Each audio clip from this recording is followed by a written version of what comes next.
గణేశాయ నమః. శ్రీ సరస్వత్యే నమః. శ్రీపాదవల్లభ నరసింహ సరస్వతి శ్రీ గురు దత్తాత్రేయాయ నమః. అందరికీ దీపావళి శుభాశిస్సులు. లక్ష్మీదేవి అనుగ్రహం అందరిపైన ప్రసరించుగాక. మనకు దీపావళి వస్తూనే లక్ష్మీ అమ్మవారిని పూజ చేయటం ఒక పద్ధతిగా పెట్టుకున్నాం మనం. అందుకని అమ్మవారు కేవలం సంపత్తే కాదు, ఆరోగ్యం కూడా లక్ష్మీదేవి ఇస్తుంది, జ్ఞానం కూడా ఇస్తుంది. అందరి యొక్క నట్టింటిలోనూ అందరి యొక్క హృదయంలోనూ లక్ష్మీదేవి తాండవమాడుగాక అని అమ్మవారిని ప్రార్థన చేస్తూ, ఈ దీపావళి పండుగ 3 రోజుల పండుగ. ఆశ్వీజ బహుళ చతుర్దశి నాడు నరక చతుర్దశి పండుగను, ఆశ్వీజ అమావాస్య నాడు దీపావళి పండుగను, కార్తీక శుద్ధ పాడ్యమి నాడు బలిపాడ్యమి పండుగను కూడా ఆచరించుకోవటం ఒక మన సంప్రదాయం. ముందుగా నరక చతుర్దశి రోజున ఆచరించవలసిన విశేషాన్ని తెలుసుకుందాం. అసలు ఆ రోజు ఏం చేయాలనేది. నరకాసురుడి సంహారంతో నరక చతుర్దశి పండుగ ఏర్పడిందని పురాణ గాథ ఉంది. అయితే నరక చతుర్దశి పండుగను వెనుక యుగాల్లో కూడా ఆచరించుకున్నారు. ఇప్పుడే వచ్చింది కాదు, ఇది యుగ యుగాలుగానే ఇది ఈ నరక చతుర్దశి పండుగ వచ్చింది.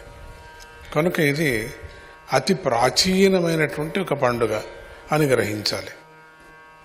ఈ రోజున మనము తలంటి స్నానం చేసి చక్కని వస్త్రాలను ధరించి దీపావళి నాడు ఇళ్లను చక్కగా శుభ్రపరచుకోవాలి, కళగా ఉంచుకోవాలి.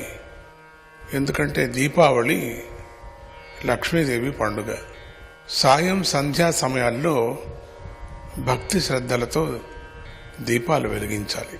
జ్ఞానజ్యోతి, లక్ష్మీ జ్యోతి, సంపత్తు జ్యోతి, ఆరోగ్య జ్యోతి అనే ఒక మనసులో తలంచుతూ ఈ ఇంటి వాళ్లకు, ఈ ఇంటిలో పుట్టి వెళ్ళినటువంటి వాళ్ళందరి జీవులకు, ఇక ముందు పుట్టబోయేటువంటి జీవులకు, మాకు చిరంజీవిత్వాన్ని కలిగించి అందరికీ ఆరోగ్యాన్ని ఇవ్వు అని అమ్మవారిని వేడుకుంటూ, ఆ లక్ష్మీమాతను వేడుకుంటూ ఆ దీపాలను శ్రద్ధగా వెలిగించాలి. తర్వాత యథాశక్తిగా ధనలక్ష్మి పూజ చేయాలి. లేదు ఎక్కడైనా చేస్తుంటే ధనలక్ష్మి పూజ, దాన్ని వెళ్ళి తిలకించాలి. తర్వాత ఆకాశంలోకి ఎత్తుగా దీపాలు చూపించాలి. అందుకని ఏం చేశారు, ఆకాశానికి దీపాలు చూపించమన్నారు. ఊరికే వెలిగించుకొని దీపం ఊరికే అట్లా చూపించటం పైకి. ఎత్తుగా దీపాలు, ఎత్తుగా మన మిద్దె మీద వెళ్ళి చూపించటం. ఇట్లా ఎందుకు చూపిస్తున్నాం, పితృదేవతలకు మనం చూపిస్తున్నాం. అందుకని గుళ్ళలో స్తంభం మీద దీపాలు పెడతారు, అదే ముఖ్యమైనటువంటిది. అక్కడికి వెళ్ళి వెలిగిస్తే చాలు. మనం దీనినే మనం ఆకాశ దీపం అంటాం. దాన్ని గరుడ స్తంభం దగ్గర పూర్వకాలంలో పైన వెలిగించేవారు. ధ్వజదీపం అంటారు కూడా దీన్ని. దీప దర్శనంతో పుణ్యం చేకూరుతుంది. ఎత్తుగా దీపాలు పెట్టి చూపించడం వల్ల పితృదేవతలకు దారి చూపించినట్లు అవుతుంది అని కూడా. అంటే దీని నుంచి వెలుతురుపోతుందని కాదు, మనకు పాపాన్ని నివారణ చేసుకోవటానికి ఒక చిన్న భక్తి అంతే. అట్లా టపాసులు కాల్చే ఆచారం దీని నుంచి కూడా వచ్చింది అంటారు. టపాసాలు కాల్చేటప్పుడు ఎంతో జాగ్రత్త వహించండి. దూరం, చాలా దూరంగా వెలిగించటం. కాటన్ వస్త్రాలే వేసుకోవాలా.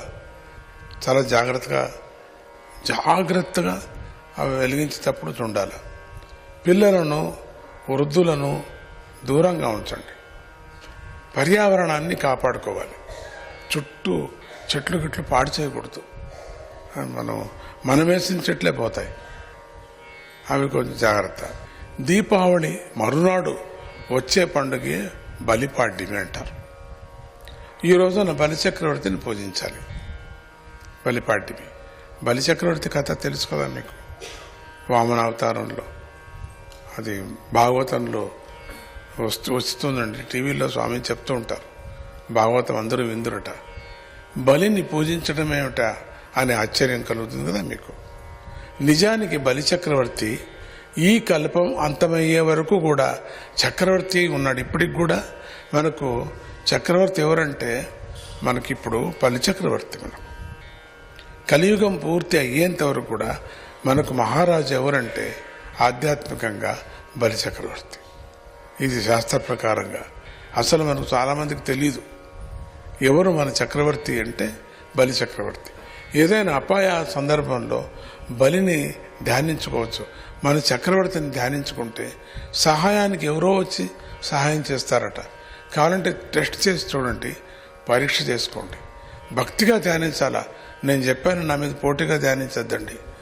శ్రీహరి అనుగ్రహం వల్ల మిగిలిన పుణ్యరాశిని అనుభవించటానికి పాతాళానికి ఈ రోజున వెళ్ళాడు స్వామి. అందుకని అక్కడి నుంచే పరిపాలిస్తున్నాడు మన చక్రవర్తి. ఆధ్యాత్మ చక్రవర్తి.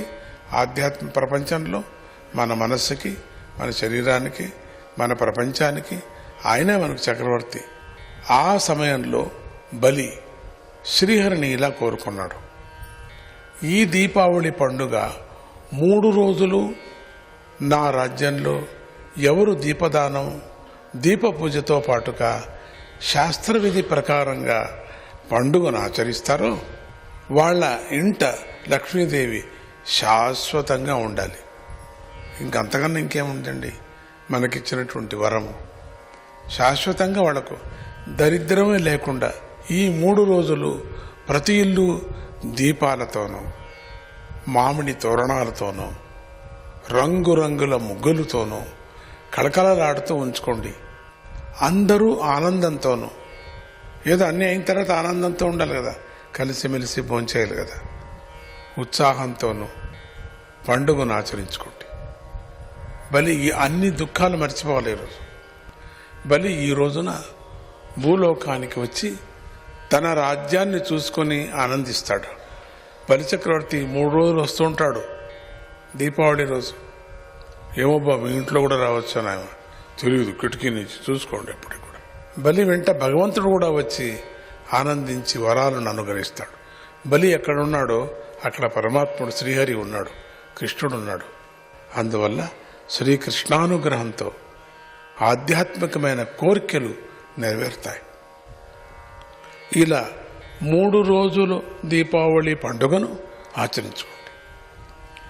మీ ఇళ్లలో అలక్ష్మి అంటే బద్ధకం తొలగి శాంతి లక్ష్మి, ధనలక్ష్మి, జ్ఞానలక్ష్ములు శ్రీలక్ష్మీ నారాయణుల అనుగ్రహంతో అందరూ కూడా సుఖ సంతోషాలతో వర్ధిల్లుదురు కాక, మంచి పాడి పంటలు మనకు అందని గాక అన్నట్టు, క్షామమంతా ఎగిరిపోని కాక, ఇప్పటికైనా వాన వచ్చి మనకు సమాధానంగా మనను రక్షించుగాక, ఆ శ్రీకృష్ణుడు మనను రక్షించుగాక అని ఆశీర్వదిస్తూ జై గురుదత్త, శ్రీ గురుదత్త.